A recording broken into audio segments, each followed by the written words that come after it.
Yaani leo ndo nimejua kuwa hii verse ya Dvoice kilikuwa ni kijembe kizito. Anakwambia Mtufu Denge alivyopendwa alijiona keki. Sasa hivi ameachwa. Status kutwa magazeti. Halijibiwi meseji, halipokelewi simu, haliitwi tena baby, limepatwa uwazimu. Sasa mimi napenda Dvoice anavyoimba na lile libesi lake ile anavyokaza sauti la huyu mtoto jamani. Anasema Mtufu Denge alivyopendwa alijiona keki. Mtufu Denge alivyopendwa alijiona keki. Sasa hivi kaachwa status kutwa magazeti.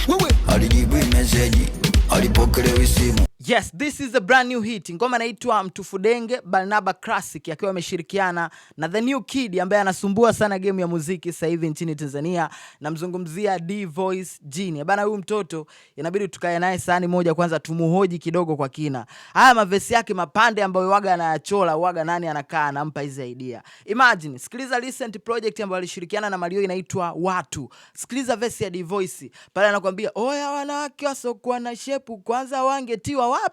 Kwa kuna namna ukiwa unasikiliza verses za Dvoice akiwa anashirikiana na makaka zake au mabrother ambao tayari wamemtangulia kwenye game, anazitendea haki big time. Yani sasa hivi ukiangalia Barnaba yeye mwenyewe yuko proud, yani kuona kwamba nimemshirikisha mtu ambaye ameitendea haki verse kwenye wimbo wangu. Again pia hata Mario yeye mwenyewe aliwahi kumention baada ya kumshirikisha Dvoice kwenye ngoma ya Watu, akawa proud sana kusema mdogo wangu Dvoice umeua sana. Yani umeivaa project kama ya kwako watu kweli. Lakini this time around Mtufu Denge pia ni one of the track ambayo sasa hivi ina penetrate sana kwenye social medias.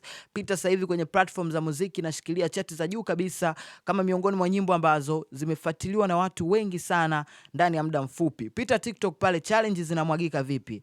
Bana, Watufu Denge mtuache. Watufu Denge mtukome. Watufu Denge nyie tutawapa dozi yenu. Mimi naitwa Bounce. Let's go now.